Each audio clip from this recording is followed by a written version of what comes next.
Next हम लोग करेंगे basis of accounting. Basis of accounting में there are basically two basis, cash basis of accounting and another is accrual basis, and in fact there is another one which is a mix of cash basis and accrual basis। Mix का ही दूसरा term है hybrid, उसको बोलते हैं hybrid basis.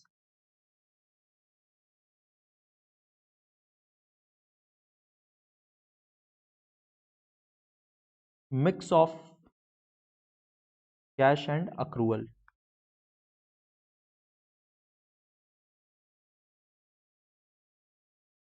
Okay, so basically there are three bases of accounting: cash basis and accrual basis, and the third one is a hybrid basis which is a mix of cash basis and accrual basis. Now what is cash basis? Cash basis says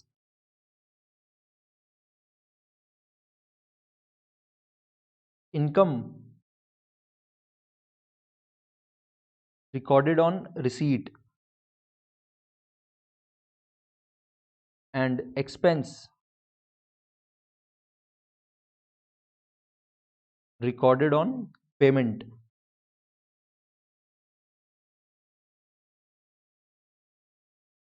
मतलब क्या हुआ, हम लोग अगर कोई good cell किए हैं, right, हम लोग गुड सेल किए बट कस्टमर से पैसा नहीं मिला, उधार में सेल किए हैं, ओके, तो पैसा नहीं मिला ना, तो कैश बेसिस बोलता है, कैश बेसिस बोलता है इनकम मत बोलो, आपका कोई सेल नहीं हुआ मत मानो, कुछ भी अकाउंट्स में रिकॉर्ड मत करो, don't record.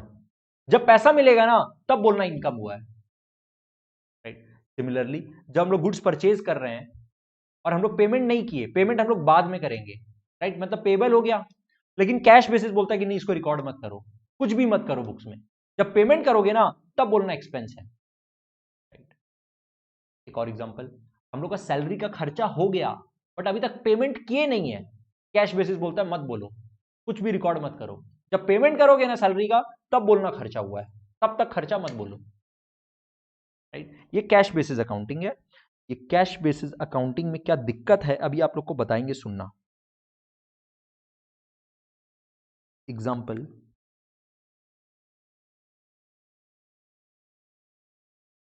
Goods purchased of rupees 5 lakh, rupees 5 lakh and paid rupees 4 lakh, मतलब अभी भी 1 लाख रुपया देना बाकी है। These goods sold completely for rupees 8 lakh, only rupees 2 lakh is received from customers।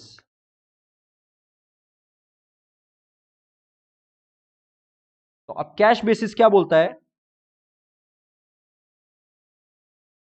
Income बोलो जो मिला है, जो कैश मिल गया ना खाली उसी को इनकम बोलो, मतलब only rupees 2 lakh is received, तो इनकम बोलो सिर्फ 2 लाख।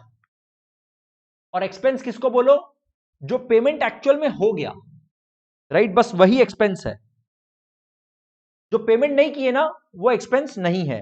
मतलब पेड रुपीज 4 लाख ना, आप परचेज किए थे 5 लाख का, उससे मतलब नहीं है, पेमेंट 4 लाख किए ना, जो पेमेंट किए कैश बेसिस का मतलब जो पेमेंट या रिसीट हुआ खाली उसी का बात करो, तो जो एक्सपेंस है वो 4 लाख बोलो। इसका मतलब as per cash basis there is a loss 2 lakh. दिख रहा है सर, खर्चा हुआ 4 लाख का, इनकम खाली 2 लाख का, राइट। बट जो बिजनेस कर रहा है ना उसका आत्मा जानता है कि ये नुकसान नहीं है, ये लॉस नहीं हुआ है, वो बोलता है कि नहीं हम तो कैश बेसिस नहीं करेंगे, हम तो अक्रूवल बेसिस करेंगे, राइट। कैश बेसिस गलत बात करता है, अक्रूवल बेसिस कैसा बात करता है, देखो, अक्रूवल बेसिस बोलता है पेमेंट हुआ या नहीं हुआ इस बात से मतलब नहीं है, खर्चा हुआ क्या रिकॉर्ड करो, पैसा मिला या नहीं मिला इस बात से फर्क नहीं पड़ता है, इनकम हुआ क्या रिकॉर्ड करो, राइट। तो जब गुड्स सेल किए ना 8 लाख रुपए का, तो अपने ये सोच के तो गुड सेल किए ना यार, कस्टमर अच्छा है, पैसा मिलेगा, तभी तो अपने बुक्स में रिकॉर्ड करते हैं, राइट? तभी तो अपने गुड सेल करते हैं यार इन द फर्स्ट प्लेस। अगर मालूम है कस्टमर ही बेकार है, इसे पैसा ही नहीं मिलेगा, तो इसको गुड्स थोड़ा ना सेल करेंगे, राइट? तो अक्रूवल बेसिस बोलता है कि आप जब 8 लाख का गुड सेल किए ना, तो आपका 8 लाख का इनकम हो गया, पैसा मिला 2 लाख, तो कैश प्लस 2 लाख, और जो 6 लाख अभी तक नहीं मिला वो कस्टमर से मिलना बाकी है, उसको बोलता है डेटर्स। डेटर्स भी आपका असेट है, वो भी प्लस 6 लाख, राइट? का मतलब इसके हिसाब से income is ₹8 lakh, and expense का मतलब आप पेमेंट किए या नहीं किए उससे फर्क नहीं पड़ता। आप गुड्स 5 लाख का परचेस किए, तो आप पे कर दिए या फिर पे करना पड़ेगा बाद में, वो आप करते रहना, पेमेंट वगैरह का बात करते रहना। खर्चा तो हो गया ना भाई 5 लाख, तो 5 लाख का खर्चा। अब अक्रूवल बेसिस बोलता है कि there is a profit of ₹3 lakh, right? तो आप अगर ठीक से देखोगे समझोगे, एक बिजनेस में उधार का ट्रांजैक्शन तो होता ही है, तो क्या उधार का ट्रांजैक्शन को इग्नोर कर दें? उधार का ट्रांजैक्शन को इग्नोर कर देंगे तो बिजनेस कैसे होगा, राइट? और उधार का ट्रांजैक्शन को अगर इग्नोर कर देंगे तो प्रॉपर अकाउंटिंग कैसे होगा? इसलिए कैश बेसिस अ बकवास अकाउंटिंग, कैश बेसिस अ बेकार basis accounting standards, and in fact companies act does not allow. Companies act 2013 के बारे में अपने क्लास 12 में और जानेंगे जब अपने कंपनी अकाउंट्स पढ़ेंगे। कंपनीज अकाउंट तो कंपनी अकाउंट कंपनीज एक्ट तो अलाउ ही नहीं करता cash basis, right? In India cash basis accounting is not followed. Very small businesses and some professionals like lawyers and CS only are allowed to use this hybrid basis, मतलब थोड़ा cash थोड़ा accrual basis में allowed है कुछ लोगों को, बहुत छोटे छोटे बिजनेसेस को, राइट? बट कैश बेसिस तो अलाउड है ही नहीं। कैश बेसिस हम लोग को ट्रू पिक्चर नहीं देता, गलत पिक्चर देता है। और accrual basis the most accurate, most proper, and यही रिकॉग्नाइज भी है by companies act also.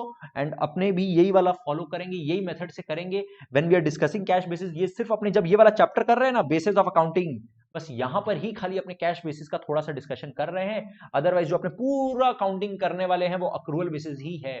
In fact आपको याद दिला दे, अपने जनरली एक्सेप्टेड अकाउंटिंग प्रिंसिपल्स में एक कॉन्सेप्ट है accrual basis of accounting, accrual basis, right? And that is a fundamental accounting assumption. मतलब अक्रूवल बेसिस ये मान के चला जाता है कि आप फाइनेंशियल स्टेटमेंट में चाहे अलग से बोलिए या मत बोलिए, हम लोग तो मान के रखें कि आप जो फाइनेंशियल स्टेटमेंट बनाए हैं वो इसी बेसिस पर बनाए हैं कि आप अक्रूवल बेसिस पे फॉलो कर रहे हैं, राइट? तो accrual basis is also a fundamental accounting assumption. तो अक्रूवल बेसिस क्या बोलता है? Income is recorded when accrued. Accrued का मतलब इनकम हो गया, हो जाना, गुड सेल कर दिए, इनकम हो गया, राइट? हम आप लोग को पढ़ा दिए मतलब इनकम हो गया, फीस मेरे को मिलना बाकी हो गया, भले मिला या नहीं मिला उससे फर्क नहीं पड़ता है, राइट? एंड उसी तरह से एक्सपेंस, हम ये जगह यूज कर लिए दिसंबर मंथ के लिए, तो दिसंबर मंथ का मेरा रेंट अक्रू हो गया, भले ही हम पेमेंट किए या नहीं किए, राइट? अक्रूड का मतलब हो जाना। Income is recorded when accrued irrespective of weather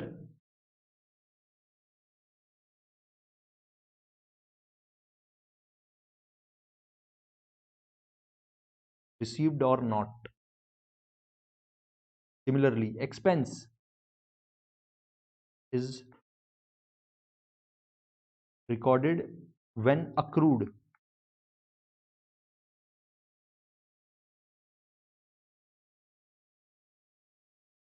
irrespective of whether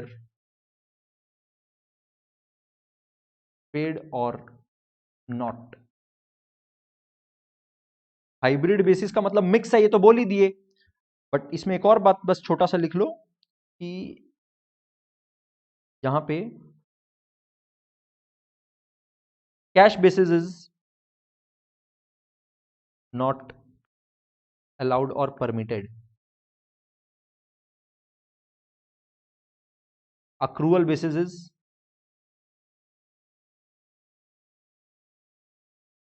recognized by companies act, hybrid basis is followed by small businesses and professionals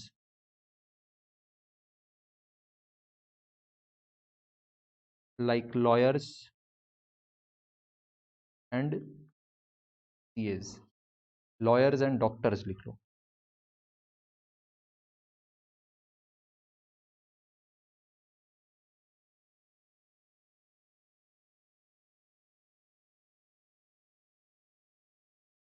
okay, तो बेसिस ऑफ अकाउंटिंग हम लोग को सर क्लियर हो गया।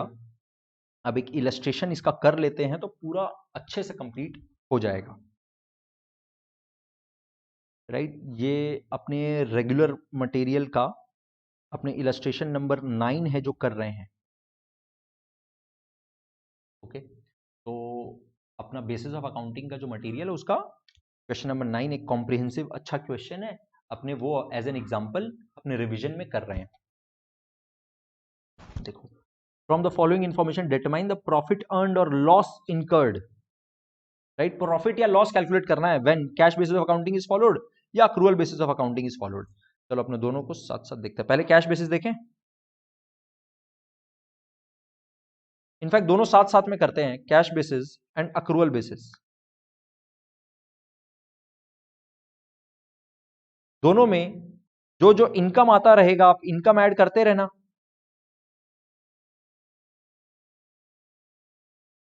और जब एक्सपेंस आएगा उसको लेस कर देना।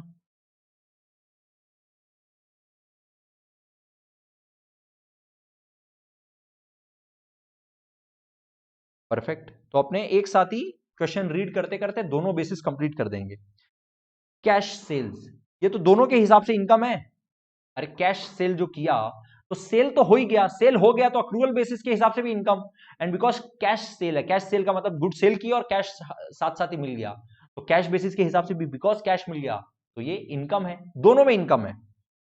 Cash sales 5 lakh.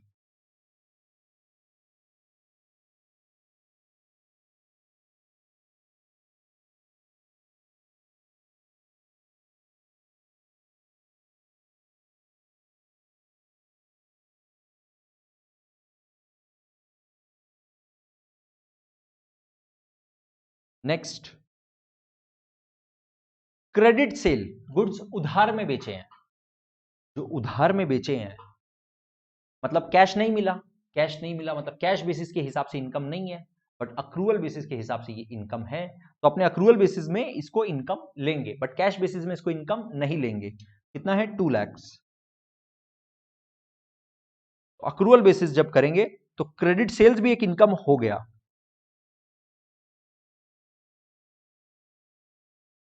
All right, next item देखो, आउटस्टैंडिंग सैलरी एंड वेजेस, मतलब सैलरी और वेजेस। वेजेस क्या होता है? जो लेबर वगैरह को देते हैं, फैक्ट्री मैन्युफैक्चरिंग इंडस्ट्री में मैन्युफैक्चरर्स लोग क्या करते हैं, लेबर लोग मैन्युफैक्चरिंग में इन्वॉल्व रहता है, वो लेबर लोग को जो पेमेंट करता है उसको वेजेस बोलते हैं।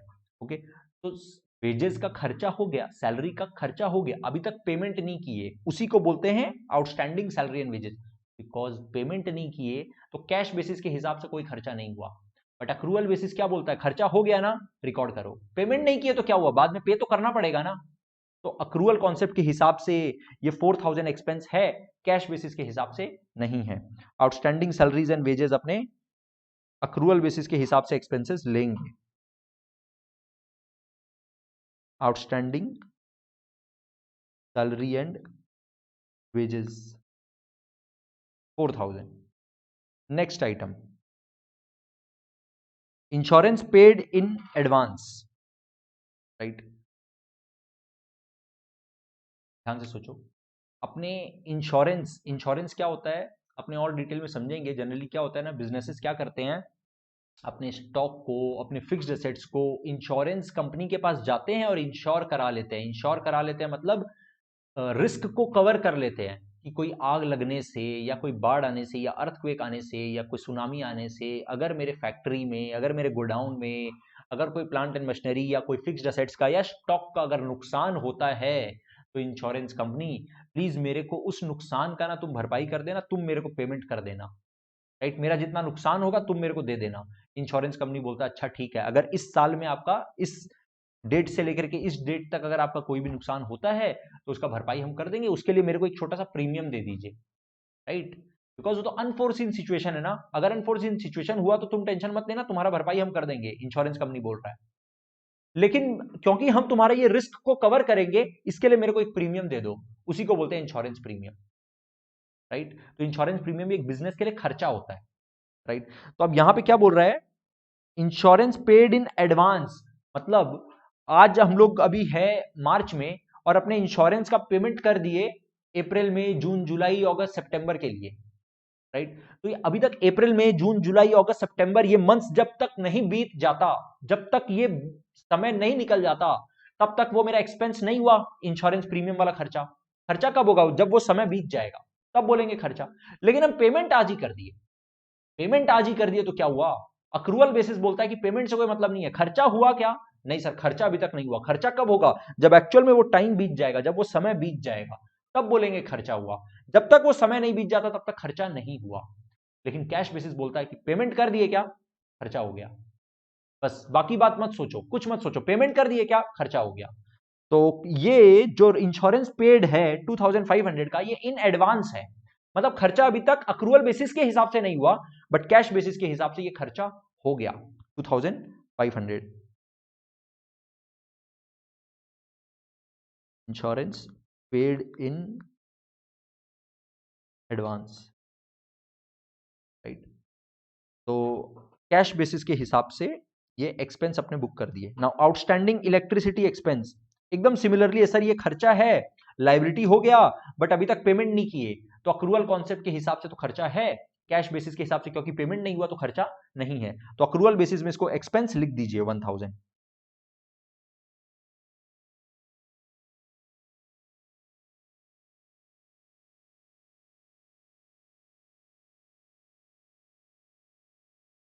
Outstanding electricity expense 1000।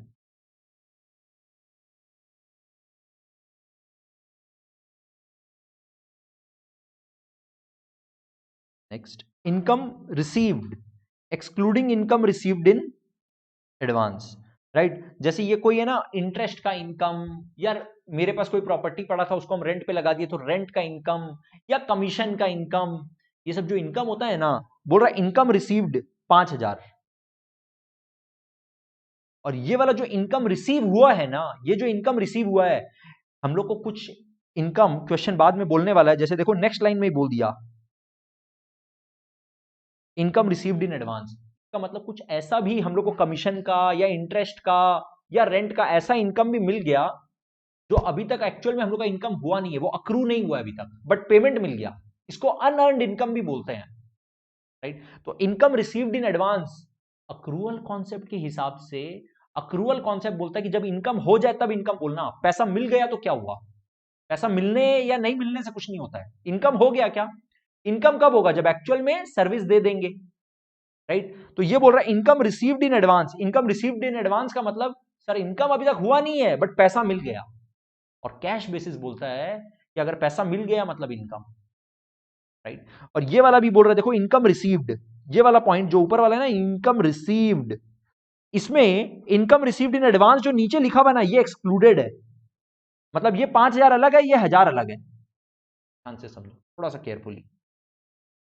Cash basis के हिसाब से जो मिल गया वो इनकम, मतलब इनकम रिसीव्ड इन एडवांस जो मिला ये 1000 रुपया भी इनकम कैश बेसिस के हिसाब से, और ये 5000 जो अदर देन दिस भी जो इनकम मिल गया ये भी इनकम कैश बेसिस के हिसाब से, तो 5000 प्लस 1000 6000 का इनकम, बट अक्रूवल बेसिस के हिसाब से सिर्फ ये 5000 ही इनकम है, ये जो 1000 है ना इनकम रिसीव्ड इन एडवांस वो अक्रूवल बेसिस बोलता है इनकम नहीं है, जब इनकम एक्चुअल में होगा तब बोलना इनकम, जो पैसा एडवांस में मिला हुआ है पैसा मिलने और नहीं मिलने से कुछ नहीं होता है, right.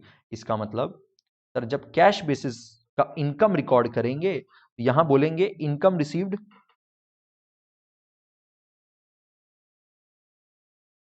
5000 and income received in advance, इसी को अनअर्न्ड इनकम भी बोलते हैं। ये 1000 भी, क्योंकि पैसा मिल गया ना, इनकम रिसीव्ड है ना, तो इनकम बोल दीजिए कैश बेसिस में। बट अक्रूवल बेसिस के हिसाब से सिर्फ ये वाला इनकम है, इनकम रिसीव्ड, जो इस बार इनकम एक्चुअली हो गया 5000।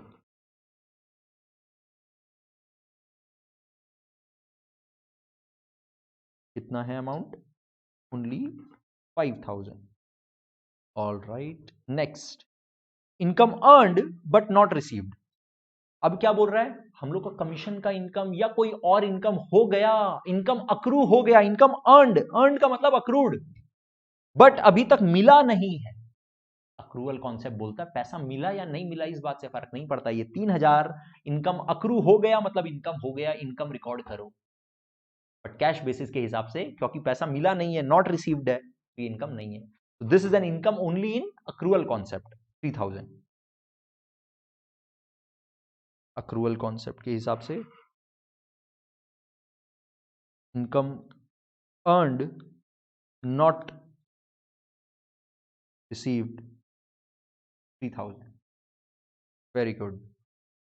नेक्स्ट, कैश परचेजेस, मतलब गुड्स परचेज किए, कैश का पेमेंट कर दिए, मतलब खर्चा हो गया और पेमेंट भी कर दिए, मतलब ये कैश बेसिस और अक्रूवल बेसिस दोनों में एक्सपेंस है। Cash purchases 2,75,000।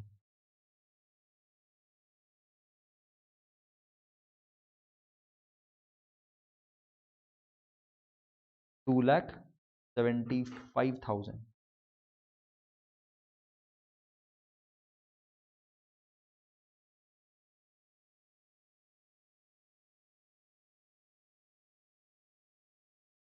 क्रेडिट परचेजेस, उधार में खरीदे है, पेमेंट नहीं किए, पेमेंट नहीं किए तो कैश बेसिस के हिसाब से कोई खर्चा नहीं है, बट अक्रूवल बेसिस तो बोलता है भाई ये खर्चा है, एक्सपेंसेस है। 1,25,000 खाली अक्रूवल बेसिस के हिसाब से।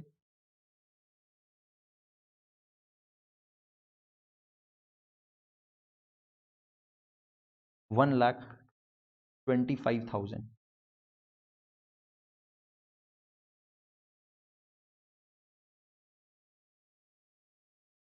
Next, salary and wages paid.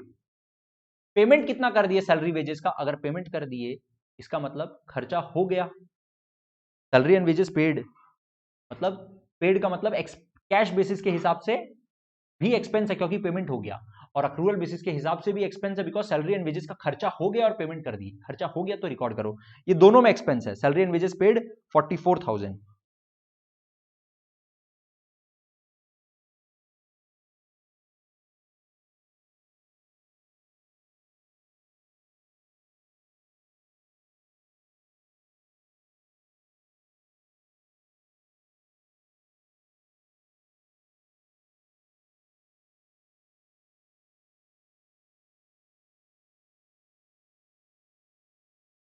फिर बोल रहा है electricity expense paid, again expense है, पेड भी है, तो एक्सपेंस हो गया तो अक्रूवल कॉन्सेप्ट के हिसाब से भी एक्सपेंस रिकॉर्ड करो, एंड बिकॉज पेड है तो कैश बेसिस के हिसाब से एक्सपेंस रिकॉर्ड करो। 11,000 दोनों जगह रिकॉर्ड करेंगे।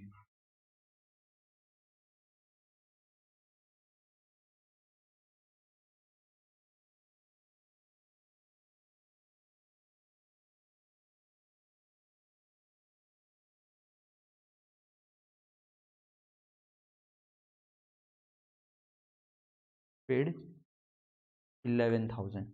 All right, next, insurance expense paid including prepaid. Very careful, prepaid का मतलब एडवांस में पेमेंट कर देना। यहां पर देखो बहुत ध्यान से, अपने को क्वेश्चन क्या बोला था, insurance paid in advance is 2,500।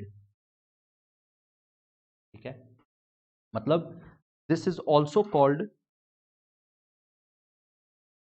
Prepaid insurance.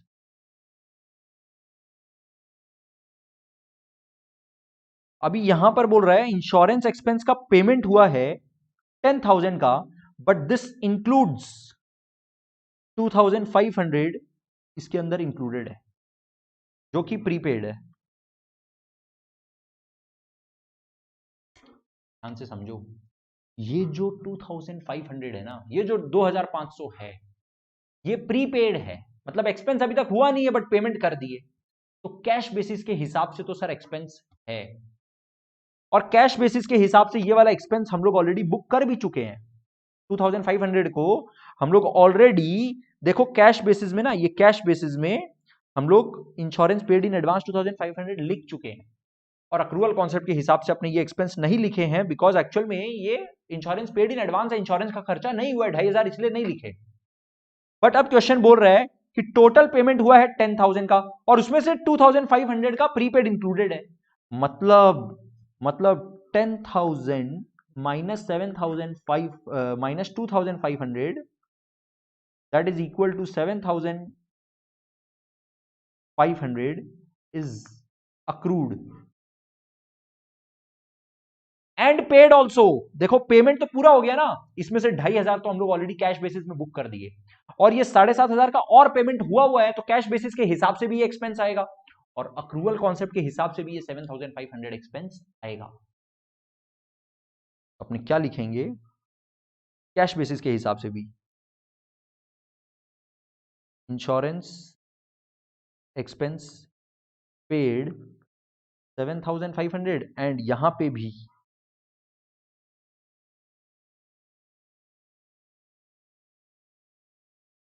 Expense paid 7,500। Correct. तो अपने सारे आइटम को डील कर लिए। अब total of income, total of expenses, income minus expense, अगर income minus expense positive figure है तो प्रॉफिट, नेगेटिव फिगर है तो लॉस। ओके, तो कैश बेसिस देखे पहले, कैश बेसिस का टोटल कितना हो रहा है सर? इनकम का टोटल हो रहा है 5,06,000। ओके, एक्सपेंसेस का टोटल देख लो थोड़ा क्या हो रहा है रो, और मेरे को फटाफट बताना कितना हो रहा है। राइट, इसका एक्सपेंस का टोटल करो 0 0 0 0 0 0 5 10 और 1 यहाँ पे कैरी किए, 3 5 8 4 12 13 एंड 7 20, मतलब 0 एंड 2 कैरी हो रहा है यहाँ पर, 7 और 2 9 और 4 13 14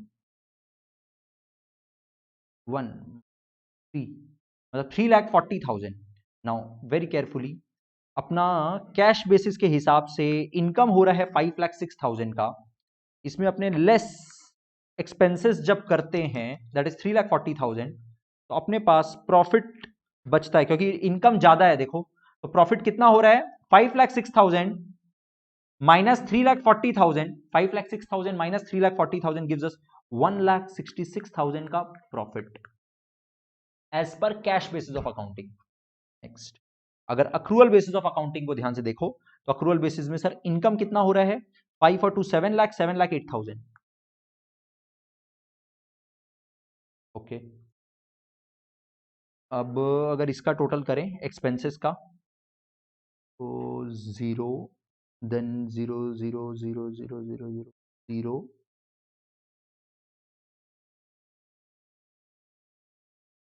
देन 0 0 0 5, okay, then 4 1 5 5 10 15 27 कैरी हो रहा है 2 7 2 9 10 11 15 16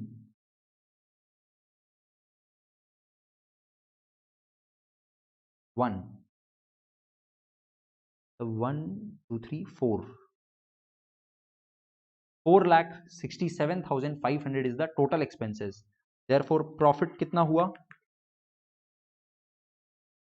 7,08,000 माइनस 4,67,500। फटाफट कैलकुलेट करो और अपने आप प्लीज चेक करो और बताओ कितना हो रहा है।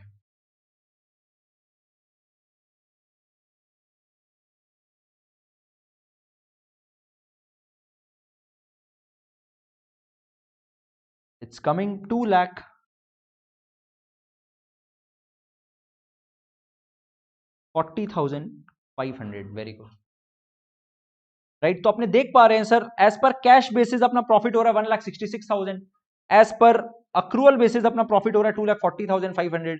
विच इज मोर एक्यूरेट, सही बात कौन बताता है? अक्रूवल बेसिस बताता है।